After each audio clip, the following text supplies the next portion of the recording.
bombings, assassinations, attacks on U.S. and coalition forces in Afghanistan. The Obama administration says all these are the work of the Haqqani Network. And after 2 years of pressure from both Democrats and Republicans in Congress, Secretary of State Hillary Clinton has decided it should be declared a foreign terrorist organization, or FTO, allowing the U.S. to go after the Haqqani's global financial network. The designation will freeze the group's assets in U.S. banks, make it illegal for Americans to provide material assistance to them, and prevent members of the group from entering the United States. The administration had held off making the decision because it didn't want to derail peace talks between the Taliban and the Afghan government. It was also worried about putting more strain on its relationship with Pakistan, which in the past has been accused of providing safe harbor to the Haqqani network. But on Friday, both Pakistani and U.S. officials said this designation would not affect their joint efforts to fight extremist groups. Not mentioned, U.S. Staff Sergeant Bo Bergdahl. He's been held by the Haqqanis since 2009. Release me, please. I'm begging you. Bring me home. A spokesman for the group says the blacklisting will make life harder for Bergdahl. Analysts say, meantime, the group engages in a number of illicit activities, including the drug trade, worth an estimated $25 to $40 million.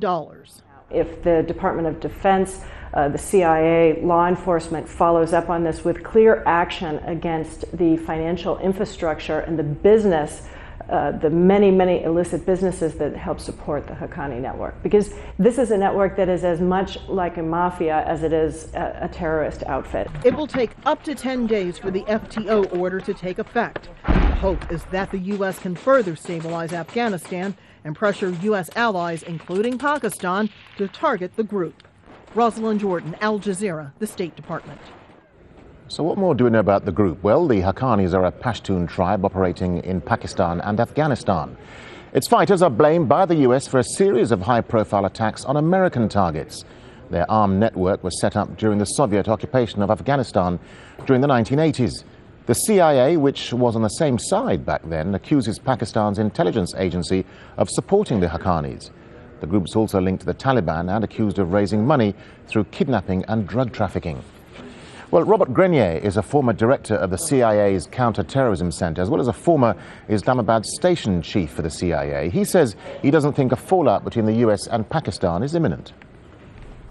I don't think so immediately. I mean, the Pakistanis have been very careful to say, look, this is an internal matter for the United States.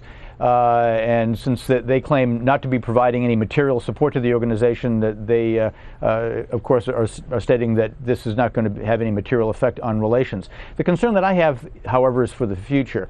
One could easily foresee a situation in which the Haqqanis engage in a high-profile attack, say against a civilian target in Afghanistan, under circumstances where it is strongly suspected, at least, that they had some measure of official Pakistani support.